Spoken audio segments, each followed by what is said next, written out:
నమస్తే folks, welcome to my channel. Folks, అతి చనువు, అతి ప్రేమ, అతి నమ్మకం ఎవరి మీద వద్దు. ఎందుకంటే ఈ కాలంలో ఎవరి స్వార్థం వాళ్ళదే.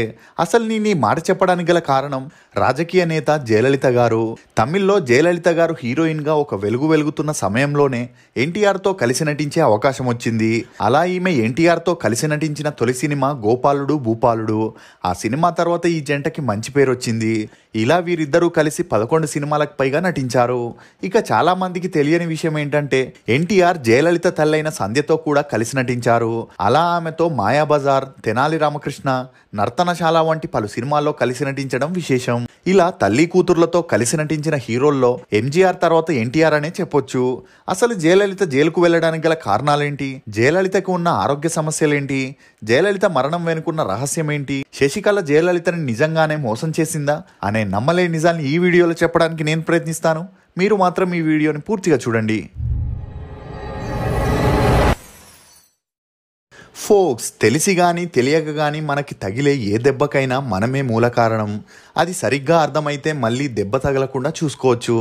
ఇక 1991 ఎలక్షన్స్లో జయలలిత గెలవడానికి సహాయం చేసిన శశికళకి తన భర్త నటరాజ్కి ఒక శాటిలైట్ ఛానల్ని 1999 ఆగస్టు 22న స్టార్ట్ చేసి ఆ ఛానల్కి జయా టీవీ అని నామకరణం చేసి వాళ్ళకి అప్పగించడం జరిగింది. అలా ఆ ఛానల్కి సంబంధించిన అన్ని విషయాలని నటరాజ్ చూసుకుంటే జయలలితకి సంబంధించిన విషయాల్ని శశికళ చూసుకుంటుండేది. ఇక ఈ స్టూడియో నిర్మాణానికి 1999లోనే ల్యాండ్ మరియు బిల్డింగ్తో కలిపి 15 కోట్లు ఖర్చు పెట్టడం విశేషం.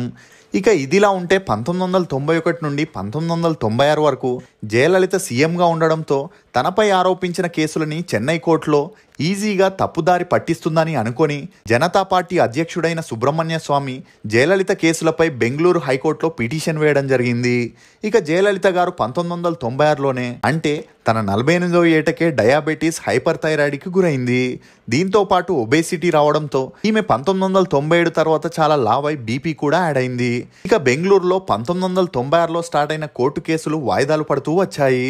అలా జయలలిత కూడా రోజు కోర్టు కేసుల్లో కూరుకుపోవడం చూసి ఒకవేళ జయలలిత జైలుకు వెళితే ఏడీఎంకే పార్టీలో ఆ తర్వాత ఎవరు అధికారంలోకి రావాలి అని ఆ పార్టీలో గొడవలు మొదలయ్యాయి. ఇక ఈ విషయం తెలిసిన జయలలిత పార్టీలో ఉన్న మెంబర్స్ని తన కంట్రోల్లో పెట్టుకోవడానికి సెంటిమెంట్గా వాళ్ళతో మాట్లాడుతూ తను వారికి తల్లి లాంటిదని, వారంతా తన బిడ్డలని, బిడ్డలెప్పుడు తల్లికి మోసం చేయకూడదని, తమకి అమ్మ నుండి ఏం కావాలో అడిగి తీసుకోండి అని ఒక్కొక్కరిని పిలిచి మాట్లాడి వారికి కావాల్సిన డబ్బు ఇవ్వడంతో పాటు ప్రతి ఒక్కరూ తల్లి కాళ్ళకి మొక్కాలి అనేది. అలా చేస్తేనే ప్రతి బిడ్డ తల్లికిచ్చే గౌరవం అని 1999లోనే అందరికీ బ్రెయిన్ వాష్ చేయడంతో ఆ పార్టీలో చేరే ప్రతి ఒక్కరూ జయలలిత కాళ్ళకి సాక్షాత్తు దండం పెట్టాల్సి వచ్చేది.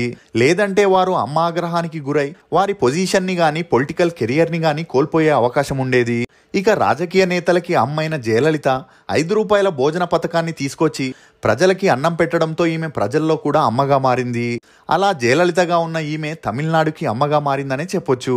ఇక ఈమె రాజకీయాల్లోకి వచ్చినప్పటి నుండి కరుణానిధితో ఫైట్ చేస్తూ ఒకవేళ ఎలక్షన్స్ వస్తే ప్రజలకి టీవీస్, గ్రైండర్స్, ఫ్యాన్స్ లాంటి గిఫ్ట్లనిచ్చి వారితో ఓట్లను వేపించుకొని గెలిస్తే కొడైకెనాల్లో ఉండేది.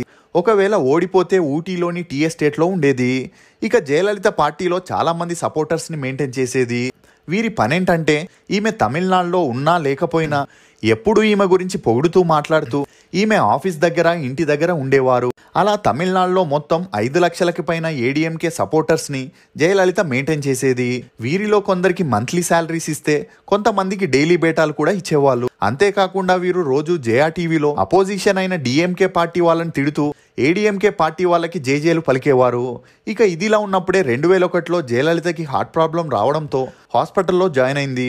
ఆ తర్వాత ఈమె సపోర్టర్స్ అమ్మకేదో అయిందని భయపడడంతో ఆ హాస్పిటల్ వాళ్ళు జయలలిత బెడ్ మీద కూర్చున్న ఒక ఫోటోని రిలీజ్ చేశారు. దీంతో అమ్మ బాగానే ఉందని అందరూ కుదుటపడ్డారు. ఇక జయలలితకి diabetes, hyperthyroid, BP, heart ప్రాబ్లంతో పాటు రాజకీయంగా టెన్షన్ పడుతూ ఈమెపై ఉన్న కేసులతో సతమతమవుతుండేది. ఇక జయలలితకి కష్టాల్లో తోడుగా నీడగా ఉండింది శశికళనే చెప్పొచ్చు. శశికళ జయలలితని టెన్షన్ నుండి రిలాక్స్ చేసేందుకు ఫారెన్ ట్రిప్స్ కి తీసుకెళ్తుండేది. ఇక ఇదిలా ఉంటే జయలలిత రాజకీయాల్లో రావాలనే కసితో ఎన్నో అవమానాలని, బాధల్ని భరిస్తూ చేస్తూ వచ్చింది. కానీ పదవిలోకి వచ్చిన తర్వాత ఈమె అందరు రాజకీయ నాయకుల్లాగే అక్రమాస్తులను సంపాదించే దాంట్లో బిజీ అయింది. ఇక ఎంజీఆర్ ప్రవేశపెట్టిన మధ్యాహ్న భోజన పథకాన్ని ఈమె కంటిన్యూ చేసుకుంటూ వచ్చింది. అలా జయలలిత 6 సార్లు సీఎం అయితే ముఖ్యంగా ₹5 భోజనం అనే పథకాన్ని మాత్రమే తీసుకురావడం విశేషం. అంటే అరుంధతి నక్షత్రం కనిపించినా కనిపించకపోయినా దాన్ని చూపించే పంతులు మన దగ్గర డబ్బులు తీసుకున్నట్టు ఈమె పేరు చెప్పుకొని అందరూ అక్రమాస్తుల్ని సంపాదించేవారు.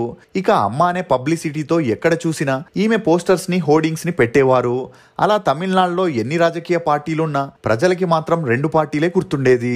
దీంతో ఎలక్షన్స్ టైంలో ప్రజలకి గిఫ్ట్లు డబ్బులు ఎక్కువగా ఎవరిస్తారో వారిని ఆ పార్టీని గెలిపించేవారు. ఇక మళ్ళీ 2001లో ఎలక్షన్స్ రావడంతో జయలలిత మీదున్న తాన్సీ ల్యాండ్ కేసులో మద్రాస్ హైకోర్టు దోషిగా తేల్చడంతో జయలలితని 2001 ఎలక్షన్స్ లో పోటీ చేసేందుకు పర్మిషన్ ఇవ్వలేదు. ఎందుకంటే ఎలక్షన్స్ లో పాల్గొనే వారి మీద ఇలాంటి కేసులుంటే ప్రజాప్రతినిధ్య చట్టం ప్రకారం ఎమ్మెల్యేగా పోటీ చేసేందుకు అనర్హులు కాబట్టి. ఇక ఈ కేసు నడుస్తున్నప్పుడే ఎలక్షన్స్ రావడంతో తనని కావాలనే ఇరికించారని ఏడుస్తూ జయలలిత ప్రచారం చేసింది. అలా ఈమె కన్నీళ్లు పెట్టడంతో అక్కడి జనాలు కరిగిపోయి ఆ సింపతితోనే ఏడీఎంకే పార్టీని గెలిపించాలనుకున్నారు. దానికి తోడు ఈమె ఇంటింటికి గ్రైండర్స్ ఫ్యాన్స్ ఇవ్వడం జరిగింది. ఇక ఎలక్షన్స్ లో ఏడీఎంకే పార్టీ గెలిచినా జయలలిత సీఎం అవ్వలేకపోయింది. దీంతో ఆమె రైట్ హ్యాండ్ అయిన ఓ పన్నీర్ సెల్వం ని సీఎం గా అనౌన్స్ చేసింది. అలా ఆ తర్వాత తనపై కేసులు పెట్టిస్తున్న కరుణానిధి మీద ఏడీఎంకే గవర్నమెంట్ ఉండడంతో పగ తీర్చుకోవాలనుకుంది. దీనికోసం డిఎంకే గవర్నమెంట్ ఉన్నప్పుడు ఫ్లైఓవర్ ప్రాజెక్ట్స్ మీద 12 కోట్ల స్కామ్ చేశారని కేసును ఫైల్ చేపించి 2001 జూలైలో కరుణానిధి ఇంటి మీద మిడ్ నైట్ పోలీసులు దాడి చేసి దౌర్జన్యంగా వీల్ చైర్ మీద నుండి లాక్కొని తీసుకెళ్లడం జరిగింది. ఇక ఈ దృశ్యాన్ని తమిళనాడు ప్రజలు టీవీలో చూసి చలించిపోయారు. 70 ఏళ్ల ముసలోడి పైన అందరికి సింపతి వచ్చి జయలలిత ఇలా చేపించినందుకు ఆమె మీద కోపం తెచ్చుకున్నారు. ఇక జయలలితకి అడ్డుగా ఉన్న కరుణానిధి మీద పగ తీర్చుకున్న తర్వాత మళ్ళీ తనే సీఎం అవ్వాలనుకుంది. అందుకోసం తాన్సీ ల్యాండ్ కేసు సీరియస్ అవడంతో ఈమె స్వాధీనం చేసుకున్న 3 ఎకరాల ల్యాండ్ ని జయలలిత తాన్సీ వాళ్ళకి రిటర్న్ ఇచ్చేసింది. అలా ఆ కేసు క్లోజ్ అవ్వడంతో 2002 ఫిబ్రవరిలో ఓ పన్నీర్ సెల్వం ని దింపేసి జయలలిత మళ్ళీ సీఎం గా ప్రమాణ స్వీకారం చేసింది. ఇక ఆమె సీఎం గా ఉన్న టైంలోనే తన మీదున్న కేసులన్నీ క్లోజ్ చేసేందుకు సెంట్రల్ గవర్నమెంట్ తో మీటింగ్ పెట్టడం, తనకి అడ్డొచ్చే కరుణానిధి మీద రివెంజ్ తీసుకోవడంతోనే 4 సంవత్సరాలు ముగిసిపోయాయి. ఆ తర్వాత 2006లో వచ్చిన ఎలక్షన్స్ లో ప్రజలు కరుణానిధి మీద ఉన్న సింపతితోనే డిఎంకే పార్టీని గెలిపించి కరుణానిధిని సీఎం చేయడం జరిగింది. ఇక ఆ తర్వాత మళ్ళీ ఎలక్షన్స్ లో జయలలిత గెలవాలని తమిళనాడుకి వచ్చే వాళ్ళందరూ తనని ఎలక్షన్స్ లో గెలిపిస్తే వారికి ఇల్లు కట్టిస్తానని జయలలిత చెప్పడం జరిగింది. ఇక ప్రజలు కూడా మళ్ళీ ఈ మాటల్ని నమ్మి శ్రీలంకన్ తమిళియన్స్ కి సపోర్ట్ చేస్తూ జయలలితని 2011 ఎలక్షన్స్ లో గెలిపించారు. అలా ఆ తర్వాత తనపై ఉన్న కేసులు స్ట్రాంగ్ అవడం, మరోవైపు డిఎంకే పార్టీని సపోర్ట్ చేసే మీడియాలో ఈమె మీదున్న కేసులను పదే పదే చూపించడంతో జయలలిత మీద నెగిటివిటీ పెరుగుతూ వచ్చింది.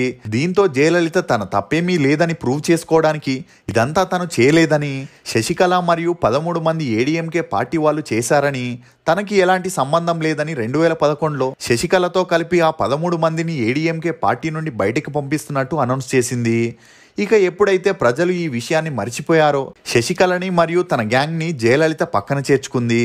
ఇక ఇదిలా ఉంటే 1995 నుండి కర్ణాటకలో ఈమె మీదున్న అక్రమాస్తుల కేసు 18 సంవత్సరాల నుండి వాయిదా పడుతూ వచ్చింది. కానీ 2014 సెప్టెంబర్ 27న జయలలిత మీద నేరం రుజువైనందువలన జయలలితకి 100 కోట్ల జరిమానాతో పాటు 4 ఏళ్ల శిక్షని అమలు చేస్తున్నట్టు బెంగళూరు స్పెషల్ కోర్టు తీర్పునిచ్చింది. ఇక ఈ తీర్పుతో సీఎం గా ఉన్న జయలలిత తన పదవికి రాజీనామా చేసి ఓ పన్నీరు సెల్వం ని సీఎం గా చేయడం జరిగింది. ఇక ఈ కేసులో జయలలితతో పాటు శశికళ, సుధాకర్, ఇలవర్సికి కూడా తలా 10 కోట్ల రూపాయల ఫైన్ తో పాటు 4 ఏళ్ల శిక్షని వీరికి విధించడం జరిగింది. అలా జయలలితని కోర్టు నుండి డైరెక్ట్ గా బెంగళూరులోని పరప్పన్ అగ్రహార జైలుకి తీసుకెళ్లి అక్కడే ఈమెకి సింగిల్ సెల్ కేటాయించడం జరిగింది. ఇక అప్పటికే 66 ఏళ్లైన జయలలిత గారికి హెల్త్ ప్రాబ్లమ్స్ ఉండడంతో ఒక డాక్టర్ ని తనకి అందుబాటులో ఉంచడం జరిగింది. అలా 21 రోజులు జైల్లో ఉన్న జయలలితకి బెయిల్ తీసుకురావాలని ఏడీఎంకే ఎమ్మెల్యేలు, మినిస్టర్లు సుప్రీంకోర్టు చుట్టూ తిరుగుతూ బెయిల్ కోసం అప్లై చేశారు. అలా సుప్రీంకోర్టు 2014 అక్టోబర్ 17న జయలలితకి బెయిల్ ని మంజూరు చేసింది. ఇక అప్పుడే ఎలక్షన్స్ కూడా దగ్గరికి రావడంతో ఈమె జైలుకి వెళ్లడానికి కరుణానిధే కారణమని పోర్ట్రేట్ చేసి ఈమె ఏడుస్తున్న పిక్స్ ని, వీడియోస్ ని అన్ని చోట్ల పబ్లిసిటీ చేయడం తమిళనాడు ప్రజలకి జయలలిత మీద సింపతి వచ్చింది. దీంతో 2015లో వచ్చిన ఎలక్షన్స్ లో తన హెల్త్ ని పట్టించుకోలేదు. దీంతో ఈమెకు హెల్త్ సీరియస్ అవ్వడంతో తన లంగ్స్ లో ఇన్ఫెక్షన్ అయి బ్రీత్ ఆడలేదు. ఇక అలా 6 డేస్ ఇంట్లోనే ట్రీట్మెంట్ తీసుకున్నా ప్రయోజనం లేకుండా పోయింది. అలా 2016 సెప్టెంబర్ 22 రాత్రి 10 గంటలకి జయలలితని అపోలో హాస్పిటల్లో అడ్మిట్ చేయడం జరిగింది. అలా టెస్ట్ చేసిన డాక్టర్స్ జయలలితకి ఆక్సిజన్ మాస్క్ ని యూజ్ చేయడం జరిగింది. ఇక బీపీ కూడా 140 దాటడంతో ఈమె కండిషన్ సీరియస్ అయింది. అలా హార్ట్ ప్రాబ్లం కూడా రావడంతో యాంజియోగ్రామ్ చేయాలని డాక్టర్స్ డిసైడ్ అయిన ఇన్ఫెక్షన్ వల్ల ఈమెకు బ్రీత్ ప్రాపర్ గా ఆడకపోవడంతో హార్ట్ సర్జరీ చేయడానికి డాక్టర్స్ వెనకడుగు వేశారు. అలా లంగ్స్ లో ఇన్ఫెక్షన్ క్యూర్ అయిన తర్వాతే హార్ట్ సర్జరీ చేయాలని డాక్టర్స్ డిసైడ్ అయ్యారు. అలా ట్రీట్మెంట్ ఇస్తున్నప్పుడే 2001లో ఈమె హాస్పిటల్లో ఉన్న ఫొటోస్ ని సోషల్ మీడియాలో వైరల్ చేశారు. దీంతో అందరూ జయలలిత బాగుందని, త్వరలోనే డిశ్చార్జ్ అవుతుందనే వార్తలు సోషల్ మీడియాలో అటు శాటిలైట్ ఛానల్లో కూడా చక్కర్లు కొట్టాయి. ఇక 10వ రోజు గడిచిన తర్వాత కోమాలోకి వెళ్లిన జయలలిత డాక్టర్ల ట్రీట్మెంట్ కి స్పందించలేకపోయింది.